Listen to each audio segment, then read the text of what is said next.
Time हो गया है।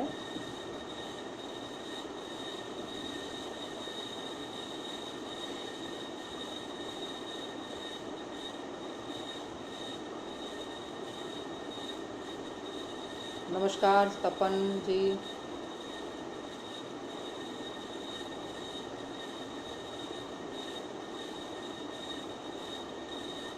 आप सभी को मैं डॉक्टर अरुणा लोहिया का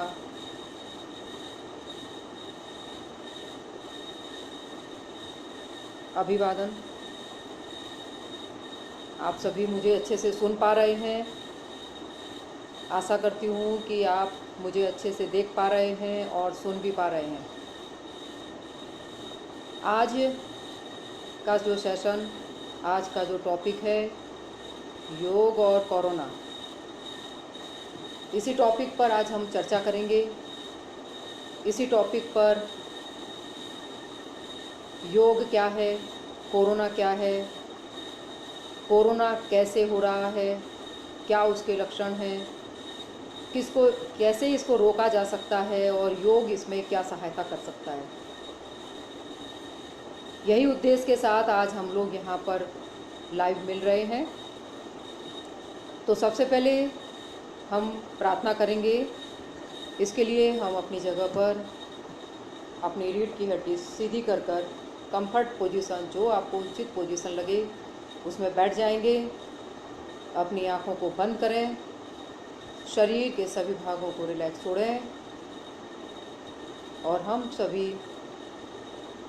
एक सामान्य प्रार्थना जो सबको आती है,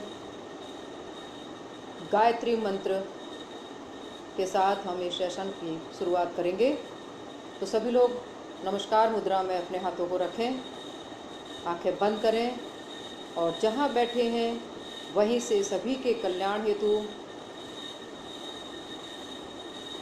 गायत्री मंत्र का उच्चारण करेंगे।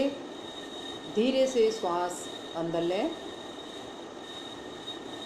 ओम भूर्भुवः स्वः तत्सवितुर्वरेण्यं भर्गो देवस्य धीमहि धियो यो नः प्रचोदयात्।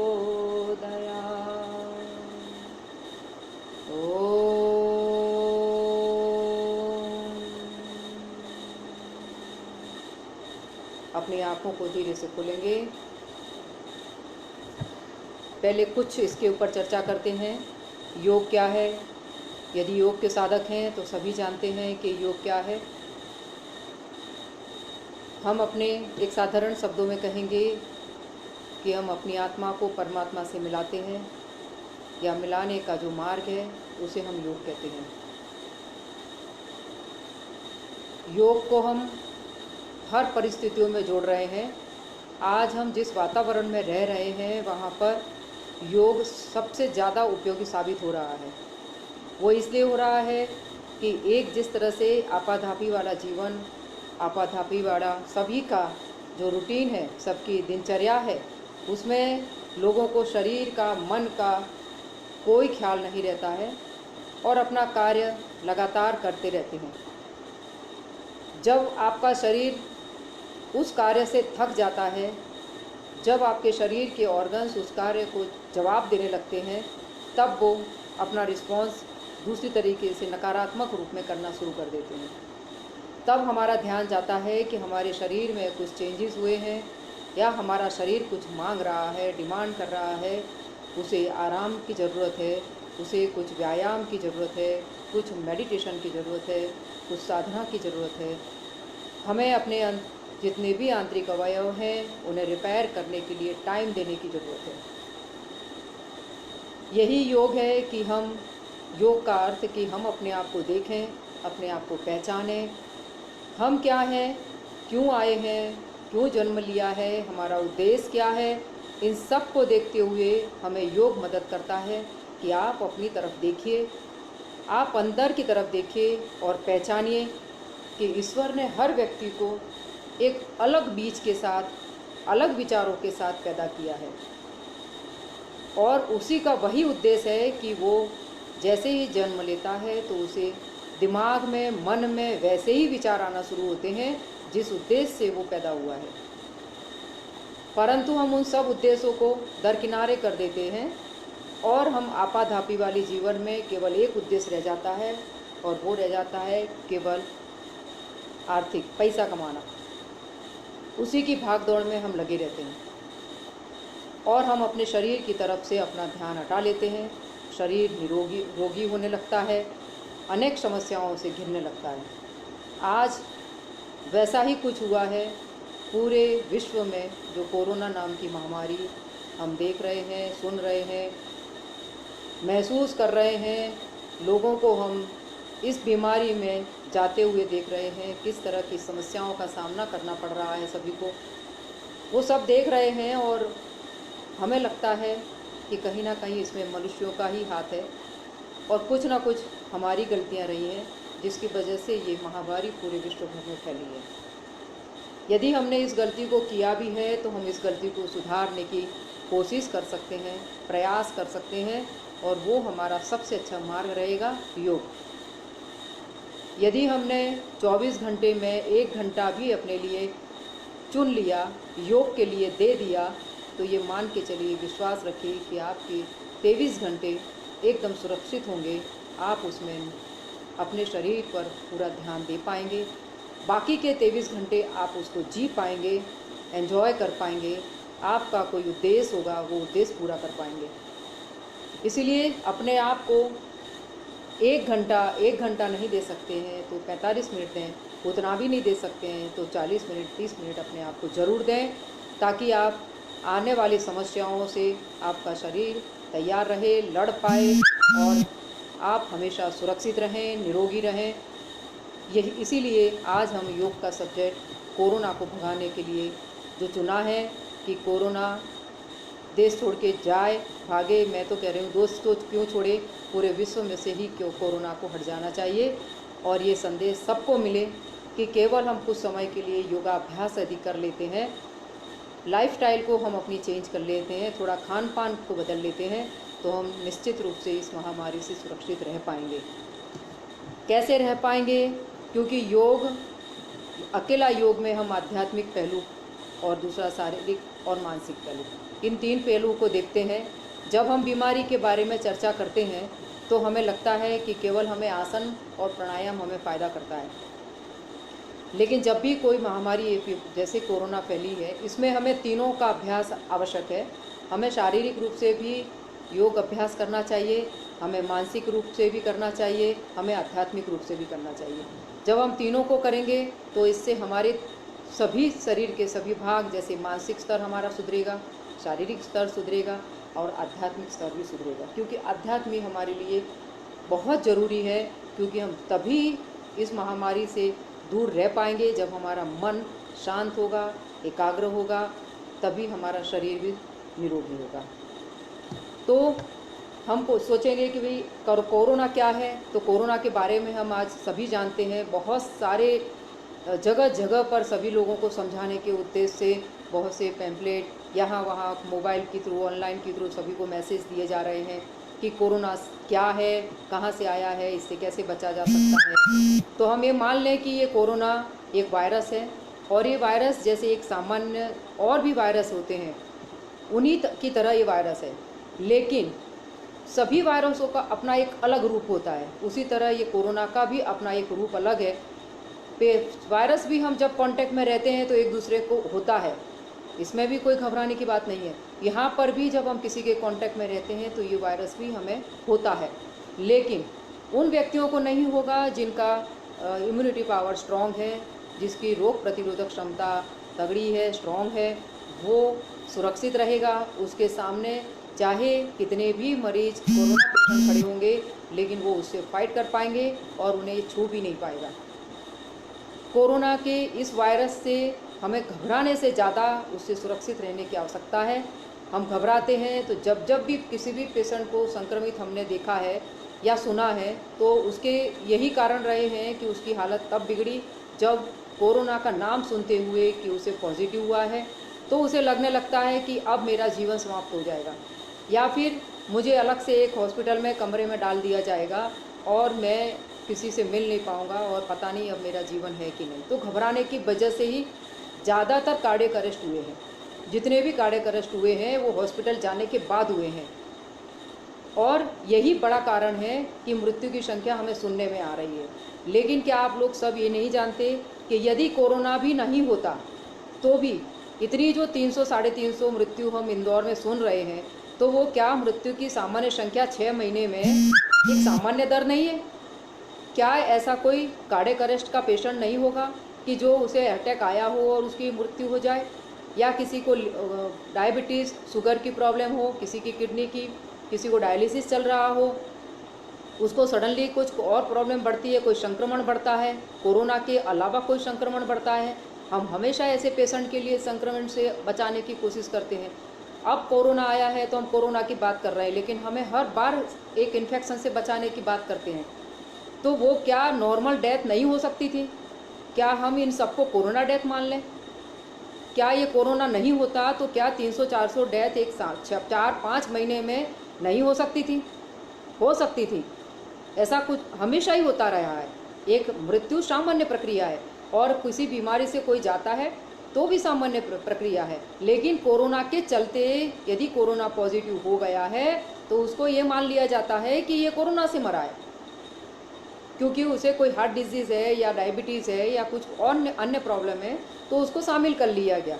यदि वो नहीं भी होता कोरोना तो भी उसकी मृत्यु यदि अटैक से होनी है तो अटैक से हो जाती। तो इससे ये घबराने की ज़रूरत नहीं है कि ये मृत्यु की संख्या केवल कोरोना की वजह से हो रही है।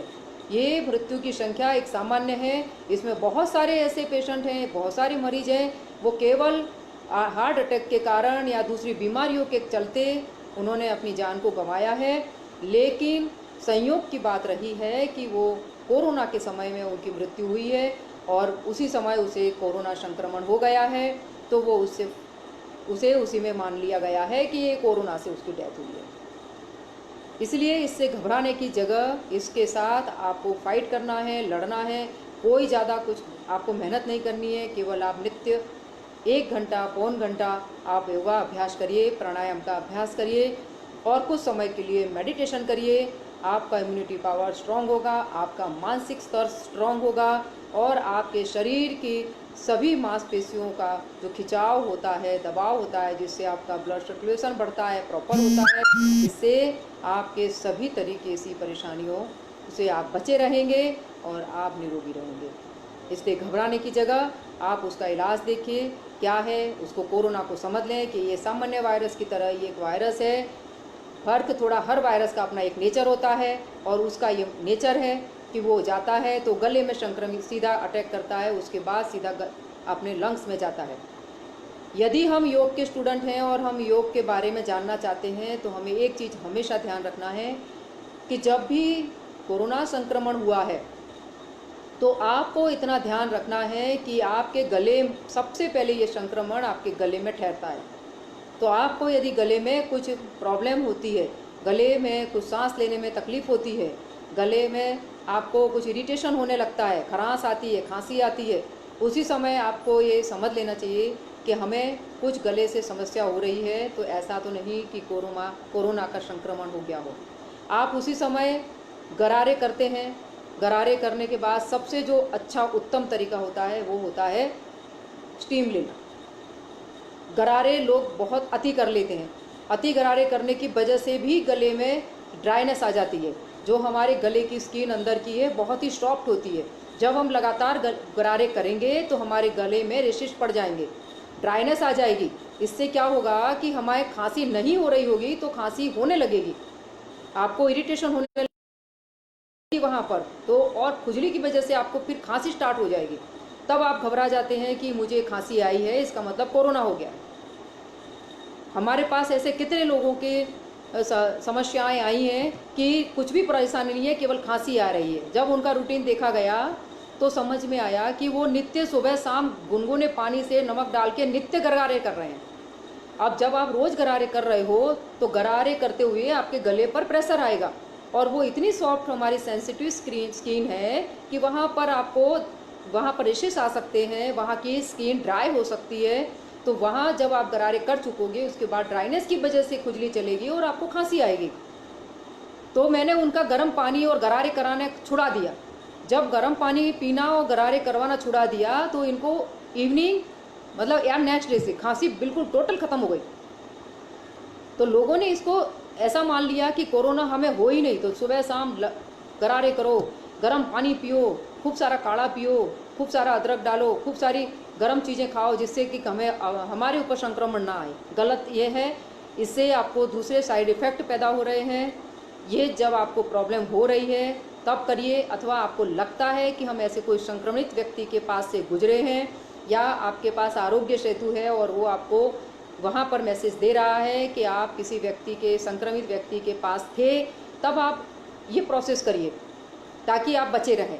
लेकिन आपको कोई प्रॉब्लम नहीं है, तब आप ऐसा सब कर रहे हो तो लोगों को, जितने हमारे कांटेक्ट में आए हैं पेशेंट या हमारे योगाभ्यासी, बहुत सारे लोगों को समस्या हुई है कि जिनको खांसी नहीं थी और केवल मामूली चीज़ करने से उन्हें खांसी ख़त्म हो गई, कोई दवाई नहीं देनी पड़ी और उन्हें केवल गर्म पानी और गरारे कराना हमने छुड़वाया, दूसरे दिन उनकी खांसी ख़त्म हो गई।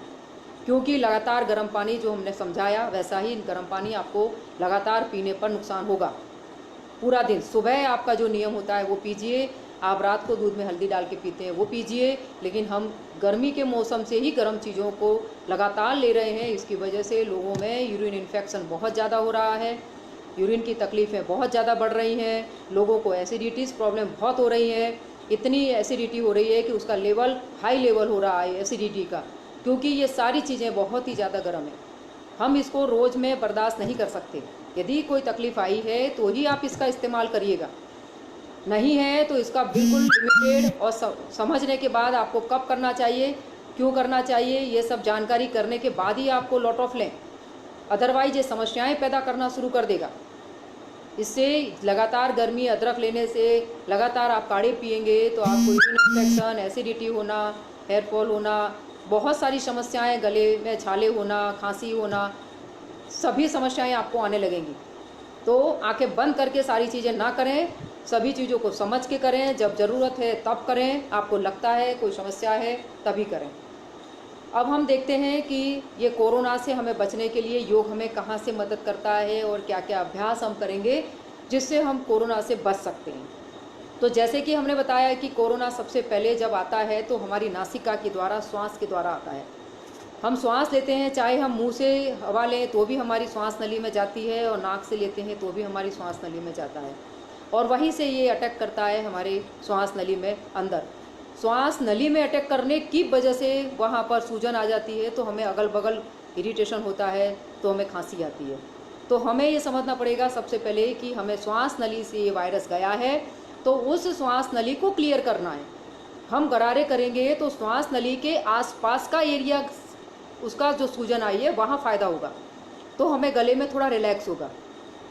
डायरेक्ट श्वास में कोई फ़ायदा नहीं होगा, ये केवल श्वास नली के आसपास हमारे गले में जो थ्रोट इन्फेक्शन हम जिसको बोलते हैं, वहाँ पर जो स्वेलिंग आई हुई है, गला जाम होने वाला है, वहाँ पर हम गरारे से फ़ायदा होता है। लेकिन ये श्वास की बीमारी हो रही है तो सबसे पहले हमें स्टीम ले लेना चाहिए, हमें स्टीम लेना चाहिए सुबह और शाम, क्योंकि ये श्वास के द्वारा गया है अंदर। यदि हम श्वास के द्वारा ही इसका इलाज करेंगे तो हमें ये फ़ायदा करेगा। तो सबसे पहले आपको ऐसा कुछ लगता है तो आप स्टीम लीजिए, और सुबह और शाम दोनों टाइम स्टीम लीजिए। स्टीम लेंगे तो जो गले में संक्रमण रुका हुआ है वो संक्रमण आपका नीचे की तरफ चला जाएगा, और उसके बाद आप गर्म पानी पीते रहिए, और उसके बाद आपने एक आध बार गरारा करना है वो करते रहिए। हमारा उद्देश्य रहता है कि हम इसको जो संक्रमण है उसको लंग्स में ना जाए और ये पेट में उतर जाए, तो हमें ये कभी भी परेशान नहीं करेगा, ये सीधा सीधा पेट से बाहर निकल जाएगा। लेकिन ये लंग्स में उतरेगा तो लंग्स में हमें इसका कुछ ना कुछ नुकसान देगा। फिर हम योग का अभ्यास करने जा रहे हैं तो इसका मैंने बताया गले का, फिर अब आता है लंग्स में। यदि लंग्स में अटैक होता है तो हमें क्या करना चाहिए कि हमें इस पीरियड में लंग्स को रिलैक्स पोजीशन में बिल्कुल नहीं छोड़ना है। यदि क्योंकि ये लंग्स में संक्रमण पैदा कर देता है, उसके बाद हमारे लंग्स के अंदर ज़्यादातर केसेस में पानी भरने की प्रॉब्लम शुरू हुई है, मतलब निमोनिया डिटेक्ट हुआ है। तो ऐसी कंडीशन में पेशेंट को श्वास लेने में, क्योंकि निमोनिया होता है तो उसका आधा लंग्स वहाँ पर कवर्ड हो जाता है और वो लंग्स फैल नहीं पाता। तो हमें निमोनिया ना हो या थोड़ा बहुत भी हुआ है, उसके लिए भी हमें वैसे सारे आसन, वैसी सब एक्सरसाइज, वैसी क्रियाएं करनी है जिससे हमारा लंग्स लगातार एक्सपैंड होता रहे, लगातार संकोच होता रहे, मतलब उसकी लंग्स की क्रियाएं हैं वो फैलना और सिकुड़ने की चलती रहे, ताकि लंग्स हमारे डेड पोजीशन में ना आए। यदि वो उस वैसे ही पोजीशन में आ जाते हैं तो धीरे धीरे लंग्स हमारे जकड़ते जाएंगे, और वो जकड़ेंगे तो फिर धीरे धीरे हमें ये समस्या ज़्यादा बढ़ती चली जाएगी और फिर सांस लेने में ज़्यादा दिक्कत होती चली जाएगी। ऑक्सीजन रेट हमारे शरीर में कम होता चला जाएगा और इसी वजह से फिर हमें ऑक्सीजन पे जाना पड़ेगा। यदि हमने लंग्स को कार्यरत रखा, यदि हमने लंग्स को एक्सरसाइज के थ्रू, डीप ब्रीदिंग के थ्रू, प्राणायाम के थ्रू उसको लंग्स की कैपेसिटी को बढ़ाने के लिए करते रहे, तो फिर हमारे लंग्स रुकेंगे नहीं, जामेंगे नहीं, स्टिफ नहीं होंगे और उसकी कैपेसिटी बढ़ी रहेगी और आपको ऑक्सीजन की ज़रूरत बिल्कुल नहीं पड़ेगी। इस संक्रमण होने के बाद भी जो भी पेशेंट हमारे कांटेक्ट में आए, उनको सबको हमने केवल वीडियो कॉल से यही सारी चीज़ें सिखाई हैं और वो ठीक भी हो रहे हैं। आप सबको भी पता है कि इन सब चीज़ से वो ठीक हो रहे हैं, हो जाते हैं। यही उद्देश्य है। तो हम आगे बढ़ते हुए कुछ हम एक्सरसाइज बता रहे हैं कि योग से हम कोरोना को कैसे ठीक कर सकते हैं। तो जब जिसको संक्रमण हो जाता है वो ज़्यादा हैवी एक्सरसाइज नहीं कर सकता, तो उसके लिए बहुत ही सिंपल और बहुत इजी एक्सरसाइज का उपयोग करते हैं, जिससे उसका हाथ पैर शरीर चलता भी रहे और लंग्स की कैपेसिटी बढ़ी रहे। उसके लिए हम सबसे पहले ब्रीदिंग एक्सरसाइज करते हैं, जिसके लिए हम नमस्कार की मुद्रा बनाते हैं। जो भी संक्रमण व्यक्ति है, जो जहाँ पर है, चाहे वो हॉस्पिटल में है, चाहे घर पर है, जो कहीं पर है, क्वारंटाइन किया गया है, यदि इस वीडियो को देख रहे हैं तो आपको बैठे बैठे जहाँ भी बैठे हैं वहीं पर आपको ये ब्रीदिंग एक्सरसाइज फॉलो करना है, जिससे आपके लंग्स की कैपेसिटी बढ़ी रहेगी, आपको ऑक्सीजन की ज़्यादा ज़रूरत नहीं पड़ेगी। नमस्कार की मुद्रा बनाकर आपको श्वास भरते हुए हाथों को इस पोजीशन में फैलाना है। इससे आपका लंग्स, आपका चेस्ट एक्सपैंड होगा और धीरे से श्वास छोड़ते हुए आपको वापस लाना है। फिर से श्वास भरते हुए धीरे धीरे लंग्स को, चेस्ट को एक्सपैंड करना है। थोड़ी देर वहाँ पर रुकिए और धीरे से श्वास को छोड़िए। वहाँ थोड़ी देर रुकना इसलिए ज़रूरी है कि ऑक्सीजन हमारे शरीर के अंदर प्रॉपर वे में पहुँचे, लंग्स जिस पर खिंचाव आया है वो खिंचाव बना रहे। इसीलिए थोड़ी देर आप होल्ड करके और धीरे धीरे श्वास छोड़कर वापस आ जाएंगे। इस क्रिया को हम 10 बार कम से कम दोहराएंगे। जिसको नहीं है और जिसको लगता है कि अस्थमा है, श्वास की तकलीफ़ हमेशा होती रहती है, उन लोगों को भी ये ब्रीदिंग एक्सरसाइज करना शुरू कर देना चाहिए, जिससे उन्हें बहुत फ़ायदे होंगे। केवल लंग्स के ही नहीं, हार्ट से संबंधित ऑक्सीजन प्रॉपर पहुँचेगा, आपकी बॉडी में ऑक्सीजन की कमी बिल्कुल नहीं होगी, और जब ऑक्सीजन पहुँचता है तो बाकी शरीर के सभी भागों को भी फ़ायदा पहुँचाता है। नेक्स्ट होता है नमस्कार की मुद्रा बनाकर आपको श्वास भरते हुए ऊपर की तरफ ले जाना है। इस समय आप अपने अपर पोर्शन को ऊपर की तरफ देख रहे हैं, खींचते हैं, खिंचाव आता है, लंग्स में भी खिंचाव आता है। श्वास लेकर आप थोड़ी देर रोक लें और धीरे धीरे श्वास को छोड़ते हुए वापस नमस्कार मुद्रा में आ जाएं। ऐसे ही फिर से 10 बार इस क्रिया को दोहराना है, लेकिन बिल्कुल स्लो, धीरे धीरे आपको ले जाना है। श्वास भरते हुए हाथों को वहाँ सीधा कर दें और धीरे धीरे श्वास छोड़ते हुए वापस आएंगे। इस क्रिया को हमें 10 बार करना है। यदि हमने ये नॉर्मल दिखने वाली एक्सरसाइज भी कर ली तो आप विश्वास मानिए कि आपको एक्सटर्नल ऑक्सीजन की आवश्यकता बिल्कुल नहीं पड़ेगी। आपके लंग्स में पर्याप्त ऑक्सीजन पहुंचेगा और वो शरीर में पर्याप्त ऑक्सीजन भेज पाएगा। कार्डियक अरेस्ट होने का सबसे बड़ा कारण भी यही है, जब ऑक्सीजन की डिफिशियंसी शरीर के अंदर होने लगती है, जब लंग्स पर्याप्त ऑक्सीजन हमारे शरीर को नहीं भेज पाते, तब क्योंकि लंग्स ऑक्सीजन ही एक ऐसा हमारे शरीर का सबसे उपयोगी तत्व है कि जो हमारे शरीर में ब्लड भेजने में सहायता करता है। यदि हमें शरीर के सभी भागों को ब्लड की सप्लाई प्रॉपर करनी है तो ऑक्सीजन लेवल हमारा प्रॉपर होना चाहिए। यदि ऑक्सीजन लेवल प्रॉपर नहीं होगा तो ब्लड सर्कुलेशन भी हमारे शरीर के सभी भागों को प्रॉपर नहीं मिलेगा। और यही कारण होता है कि जब उसके पास, हार्ट के पास पर्याप्त मात्रा में ऑक्सीजन नहीं आता है तो वो ब्लड सर्कुलेशन नहीं कर पाता है। धीरे धीरे शरीर के सभी भागों को ब्लड पहुंचना बंद हो जाता है या कम हो जाता है और हार्ट आपको अरेस्ट हो जाता है। यही कारण है ऑक्सीजन कम होना माने अरेस्ट होना। तो आपको यही बचाव करना है, ऑक्सीजन लेवल को बढ़ाए रखना है। तीसरा स्टेप है, दोनों हाथों को सामने लाइए, उंगलियों को थोड़ा खोल के रखिए, अगेन स्पाइन को सीधा रखिए, धीरे धीरे श्वास को भरते ले जाइए, हाथों को पीछे और चेस्ट को फैलाते हुए वहीं पर कुछ देर रुकिए। धीरे धीरे हाथों को सामने की तरफ लाइए, श्वास छोड़ते हुए अगेन भरिए। अगेन भरते हुए आपको लगना चाहिए कि आपके शरीर के अंदर इतना ऑक्सीजन जा रहा है कि शरीर के सभी भागों में पर्याप्त ऑक्सीजन और सर्कुलेशन, ब्लड सर्कुलेशन हो रहा है। धीरे धीरे श्वास को छोड़ते हुए वापस आइए। इसी क्रिया को आप फिर अगेन 10 टाइम्स करेंगे। यदि इस क्रिया को भी आपने 10 टाइम्स किया ब्रीदिंग एक्सरसाइज, तो ये ऑक्सीजन लेवल को प्रॉपर करने में सहायता करेगी। नेक्स्ट, फोर्थ, दोनों हाथों को अपने बगल में साइड में रख लें और फिर से दोनों हाथों को श्वास लेते हुए धीरे धीरे ऊपर की तरफ ले जाएंगे। ऊपर की तरफ रोकिए और श्वास छोड़ते हुए धीरे से वापस आ जाइए। इसी क्रिया को भी आपको 10 बार करना है। उसके बाद आपको दोनों हाथ शोल्डर पर रखना है और शोल्डर कोहनी को मिलाकर फिर से ब्रीदिंग एक्सरसाइज के रूप में श्वास भरिए और दोनों एल्बो को स्प्रेड करिए। वहाँ रोकेंगे, फिर दोनों एल्बो को ज्वाइन करेंगे। अगेन छोड़ते हुए वापस। इस क्रिया को आप 8 से 10 बार करेंगे। इसी को रोटेट करते हुए धीरे धीरे श्वास भरिए ऊपर, छोड़ते हुए धीरे से आगे की तरफ लाइए। जल्दबाजी बिल्कुल नहीं, आराम से ही करना है। श्वास भरिए ऊपर, धीरे धीरे छोड़ते हुए आगे की तरफ लाएंगे। इसे भी आप 8 से 10 बार। इसको एंटी क्लॉकवाइज में श्वास भरिए पीछे, छोड़ते हुए आगे लाइए। भरिए श्वास पीछे, छोड़ते हुए धीरे धीरे आगे लाइए। ये सब आपके अपर पोर्शन, एक एल्बो को ऊपर की तरफ स्ट्रेच करिए, चेंज करके दूसरा एल्बो स्ट्रेच करिए।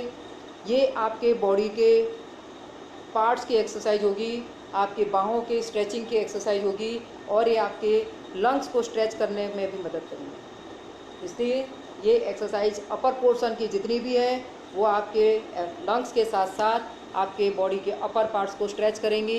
इसलिए ये पूरी एक्सरसाइज आपको करना है। दूसरा, खड़े होकर यदि कैपेसिटी है तो खड़े होकर भी आपको कुछ बेंडिंग एक्सरसाइज करना है। जिस तरह जैसे आप खड़े हो जाते हैं तो धीरे धीरे श्वास भरते हुए दोनों हाथों को ऊपर की तरफ ले जाएंगे, थोड़ा पीछे की तरफ झुकेंगे, थोड़ा रोकेंगे और श्वास छोड़ते हुए धीरे धीरे आगे की तरफ जितना ले जा सकते हैं उतना जाइए। याद रखिए, जिसको हार्ट की प्रॉब्लम है वो ज़्यादा नहीं झुकेगा, इतना ही झुकेगा। श्वास लेते हुए अगेन ऊपर की तरफ थोड़ा पीछे भी जाइए और श्वास छोड़ते हुए थोड़ा आगे आइए। माइनर, एकदम माइल्ड एक्सरसाइज ही करनी है, धीरे धीरे करनी है और ये करते हुए आपको अपने बॉडी के पार्ट पर भी ध्यान रखना है। उसके बाद कमर पर हाथ रखें, दोनों पैरों में गैप दें और फिर से हम थोड़ा बेंड करेंगे। श्वास भरते हुए पीछे की तरफ और श्वास छोड़ते हुए आगे की तरफ।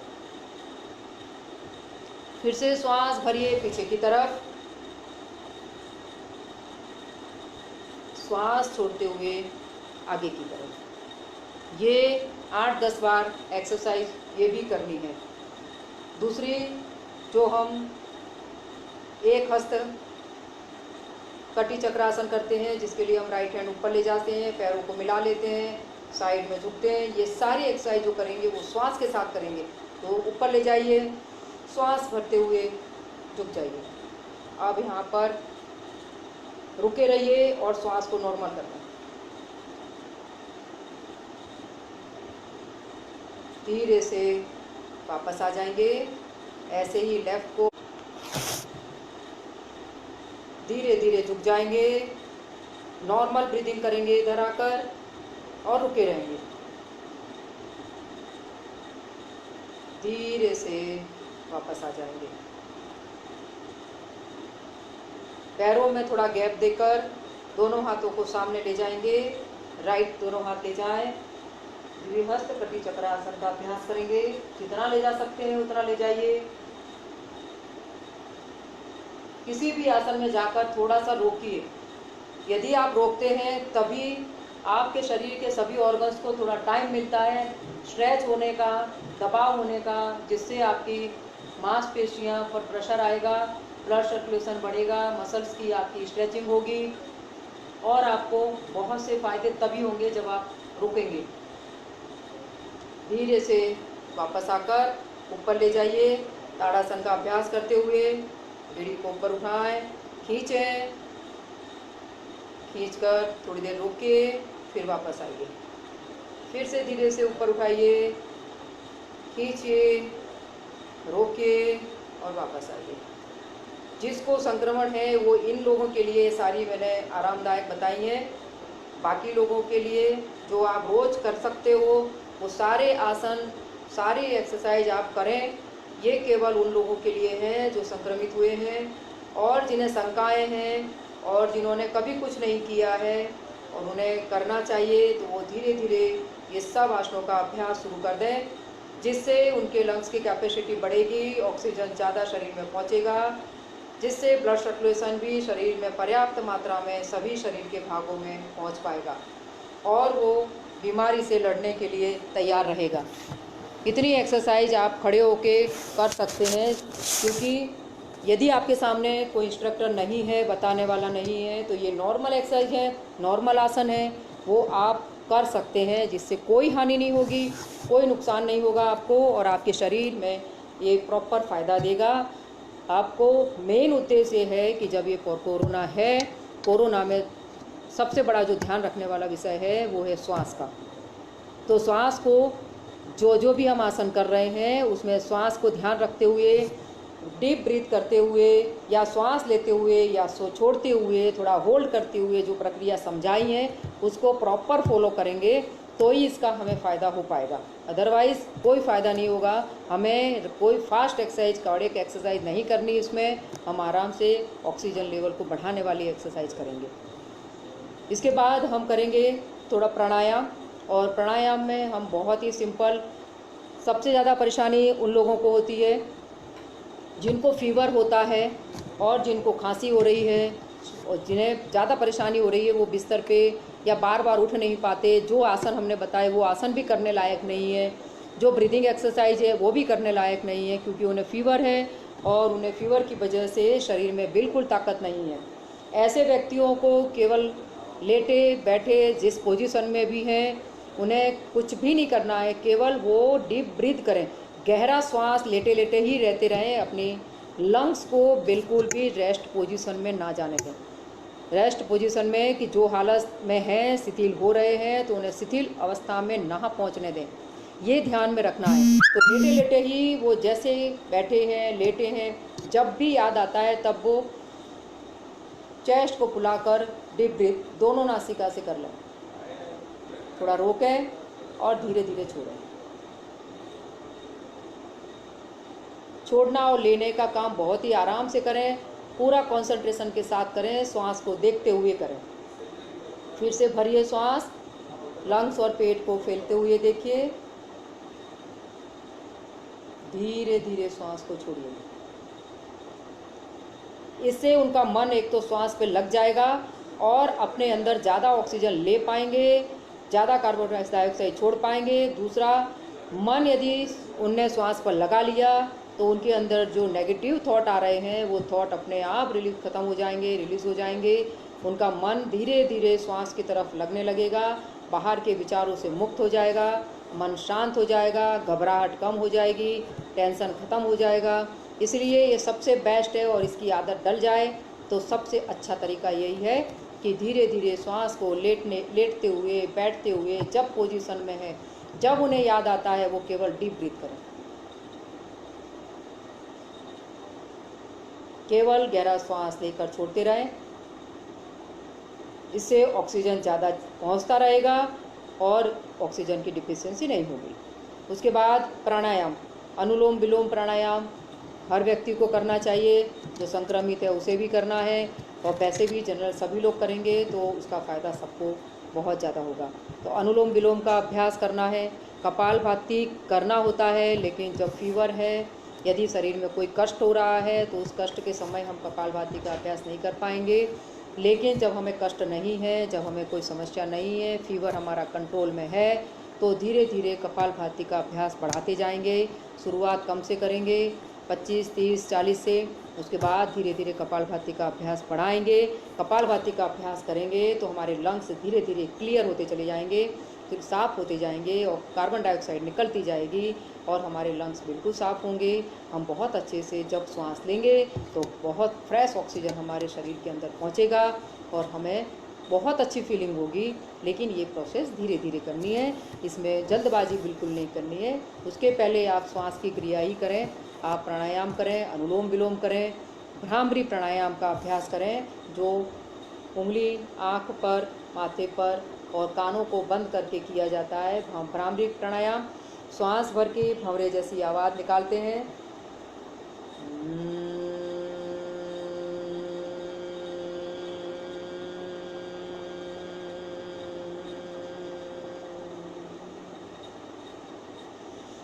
इसमें श्वास भर के हमारा मन पूरा, जब हम भंवरे जैसी आवाज़ निकालते हैं, उसी आवाज़ पर हमें कंसंट्रेट करना होता है। हम उसी आवाज़ को लगातार सुनेंगे तो ये भ्रामरी प्राणायाम हमारी मानसिक स्थिति को सुधार देगा। हमें चिंता, घबराहट, नेगेटिविटी जो चल रही है वो सब धीरे धीरे ख़त्म हो जाएगी। हमारा मन शांत होने लगेगा, और जो हमें ये प्रॉब्लम, जो डिजीज़ है, जो संक्रमण है, उसमें जो समस्या पैदा कर रहा है, तो ये भ्रामरी प्राणायाम आपको बहुत साथ देगा, सहयोग करेगा। तो सभी को इस कंडीशन में भ्रामरी प्राणायाम करना चाहिए।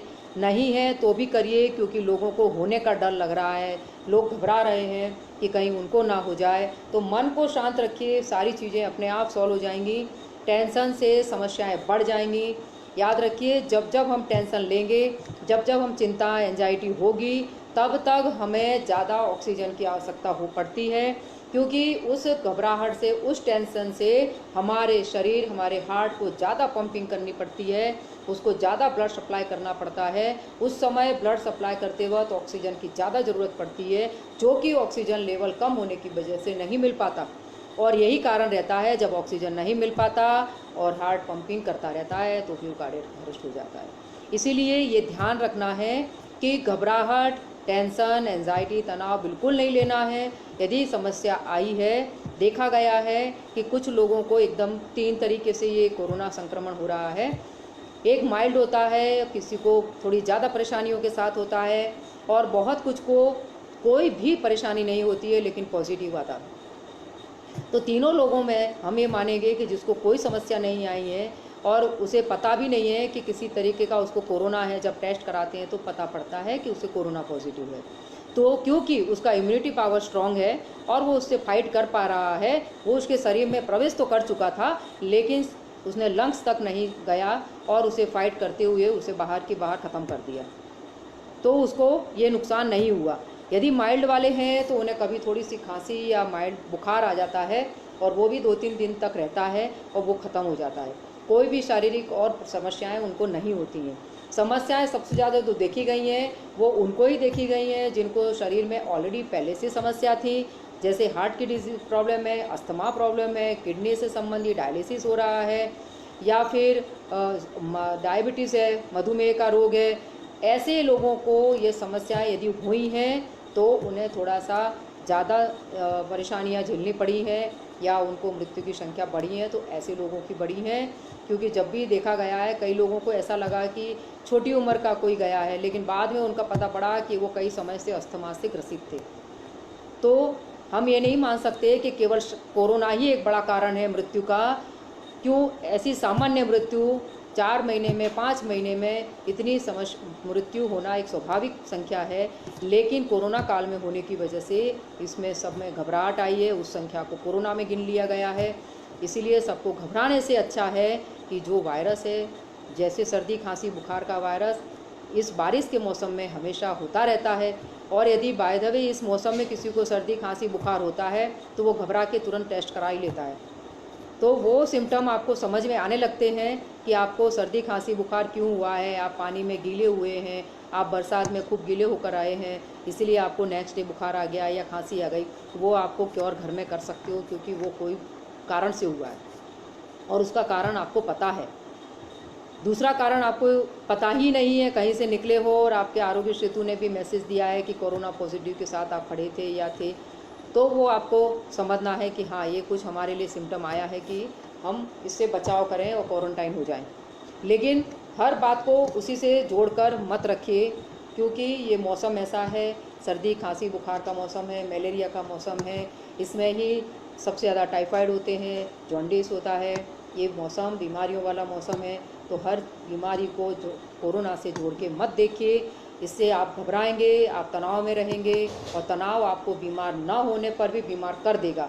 इसलिए सबसे यही मैं निवेदन करती हूँ कि जो परेशानी हो रही है, यदि आपको लगता है उसका कारण आपको दिखाई दे रहा है कि किस कारण से हुआ है, तो घबराइए नहीं और उसको घर में भी आप ठीक कर सकते हैं। आपको लगता है कि माइनर आपको कोई कोरोना के संक्रमण है, तो भी आप घर में क्वारंटाइन रहिए और घर में उसका इलाज सामान्य तौर से करते रहिए। जैसे मैंने बताया कि स्टीम लीजिए, गर्म पानी पीजिए, सुबह गरारे करिए, शाम को हल्दी और दूध पीजिए ऐसा, और दिन में 3-4 बार प्राणायाम करिए और कुछ जो ब्रीदिंग एक्सरसाइज सिखाई हैं वो करिए। आप घर में ही ठीक हो जाएंगे, कोई घबराने की ज़रूरत नहीं है। जो दवाइयाँ आपको 4-5 दिन की दी जाती हैं, तो दवाइयाँ ले सकते हैं, आप वो दवाइयाँ लीजिए, अपने घर में ही आप स्वस्थ हो जाएंगे।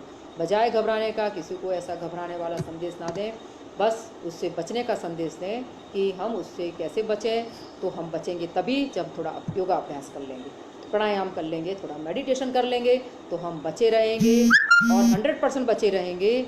और हमारी भी यही सबके साथ निवेदन भी है कि आप योग में हैं, यदि योग में नहीं हैं तो योग वालों से जुड़ जाइए, कुछ योगाभ्यास करते रहिए और अपने आप को सुरक्षित रखिए, अपने आप को निरोगी रखिए। कोरोना कोई महामारी नहीं है, ये भी वायरस है और ये वायरस सभी वायरस की तरह ही है। बना घबराए, अपने आप ध्यान दीजिए, अपने ऊपर ध्यान दीजिए, अपने आप को देखिए, अपना ख्याल रखिए, अपने आप को सुरक्षित कर रखिए और रोज नित्य प्रति योगाभ्यास करते रहिए। इसी प्रार्थना के साथ कि आप सभी लोग सुरक्षित रहें। मुझे आशा है, उम्मीद है कि आपको मेरा ये पूरा सेशन समझ में आया होगा, थोड़ा अच्छा लगा होगा और ये अभ्यास आप नित्य प्रति अपनाएंगे, अपने जीवन में लाएंगे, अपने घर में सभी लोगों को भी इसकी उपयोगिता के बारे में समझाएंगे, तो निश्चित रूप से भारत में से तो ये कोरोना चला ही जाएगा। क्योंकि सबसे बड़ा एक कारण ये है कि भारत में इम्यूनिटी बहुत स्ट्रॉन्ग रहती है। इसका कारण ये है कि हम लोग जो मसाले खाते हैं उसमें सारे ऐसे मसाले हैं, इंग्रेडिएंट्स हैं कि जो हल्दी, काली मिर्च, गरम मसाले, वो सब हमारे खाने में पड़ते हैं। इसीलिए इम्यूनिटी भारत में लोगों की ज़्यादा अच्छी है, ज़्यादा अच्छा फाइट कर पा रहे हैं। वो वही नहीं कर पा रहे हैं जिनको ऑलरेडी पहले से बीमारी थी। तो ये पूरे भारत की संख्या है जी, 1000, 5000, 10,000, तो थोड़ा बहुत संख्या हम कोरोना के लिए सीरियस हो सकते हैं कि ऐसा होगा, लेकिन हम ये नहीं मान सकते क्या नॉर्मल डेथ नहीं हो रही थी पूरे भारत में, पूरे इंदौर में। इसलिए उसको घबराने की बजाय, क्योंकि भारत की इम्यूनिटी पावर और भी दूसरी तरीके से कि हम लोग बहुत पॉल्यूशन में हमेशा रहते हैं। दूसरा, हम लोग माटी में से ही पैदा हुए, हम मानते हैं कि भारत के लोग किसान ही ज़्यादा हैं, मतलब हम मिट्टी में ही पलते हैं और ज़्यादातर गरीब लोग आप देख सकते हो कि मिट्टी में खेलना कूदना, वहीं पर रहना, तो उन लोगों को जो मिट्टी होती है वो मिट्टी आपके शरीर के अंदर से पूरे टॉक्सिन्स को बाहर निकाल देती है, शरीर को डिटॉक्सिफिकेशन करती है। मिट्टी में बहुत गुण है और इसी वजह से ही उनकी इम्यूनिटी बढ़ी रहती है, उनके शरीर में कोई टॉक्सिन बसता नहीं है। तो हम दूसरी तरीके से हमारे भारत में लोग अपने आप को बचाते हैं क्योंकि उनका पालन पोषण ही वैसा होता है। हम विदेश में पढ़ रहे होते हैं तो हम जरा से पॉल्यूशन में विदेशी लोगों को जरा लगती है। हम भारत के लोग ऑलरेडी ऐसे प्रदूषण में पल रहे हैं, उनका शरीर उससे आदी है, थोड़ी बहुत संक्रमण शरीर में कभी भी कोई नुकसान नहीं पहुंचा पाएगा। इसलिए आप योग को ध्यान में रखिए, थोड़ा योग क्रियाएं अभ्यास प्राणायाम करते रहिए। खाने पीने का जैसा हमने बताया अति ना करें, जितनी ज़रूरत है उतनी करें, नहीं तो आपको और दिक्कतें पैदा हो जाएंगी जिसकी वजह से आपको फिर डॉक्टर के पास जाना पड़ेगा, क्योंकि एक प्रॉब्लम को दबाने के लिए दूसरी प्रॉब्लम आप खुद खड़ी करते हो। इसलिए जब ज़रूरत है तब उस चीज़ का उपयोग करिए, नहीं समझ में आता है तो कांटेक्ट करिए और इसकी जानकारी प्रॉपर लीजिए। उसके बाद ही कोई अति चीज़ जो आप ले रहे हो कि ज़्यादा गरारे कर रहे हो, ज़्यादा काढ़ा पी रहे हो, बहुत गरम मसाले खा रहे हो या बहुत ज़्यादा गरम नींबू पी रहे हो, बहुत सारी चीज़ें अति नहीं करनी है। हर चीज़ की एक लिमिट होती है, एक मर्यादा होती है, उतना करेंगे तो शरीर एक्सेप्ट कर लेगा, अदरवाइज़ वो कहीं ना कहीं से बाहर निकालेगा, वो बीमारी के तौर पर ही निकालेगा। तो सबसे निवेदन है आप सभी का कि आप हमारी बातों को समझ पाए होंगे और इस बातों को फॉलो भी कर पाएंगे।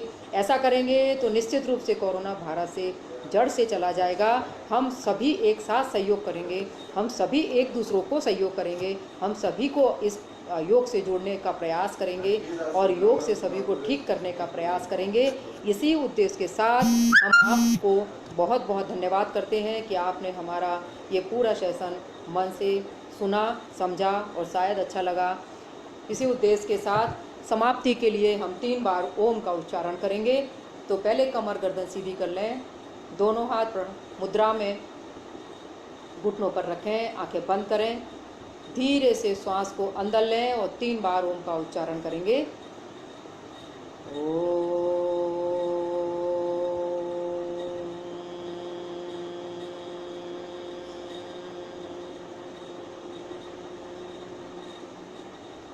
फिर से श्वास भरिए।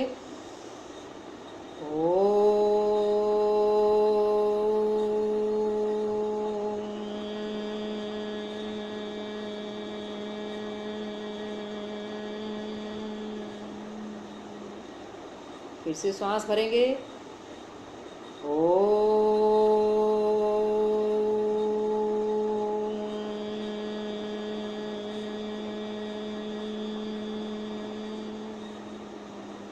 एक बार ओम के साथ शांति समापन करेंगे। श्वास अंदर, ओम शांति शांति शांति ही। हाथों को रगड़ लें, अपनी आंखों पर हल्का प्रेस करते हुए रखें, अपने चेहरे पर घुमाते हुए, पूरे शरीर पर घुमाते हुए अपनी हथेली को देखें। और आप सभी का बहुत बहुत धन्यवाद पूरे सेशन को अच्छे से सुनने के लिए, और आशा रखती हूँ इसको फॉलो करेंगे और कोरोना को भारत से बल्कि पूरे विश्व से भगाने में मदद करेंगे। बहुत बहुत धन्यवाद। जय श्री कृष्ण।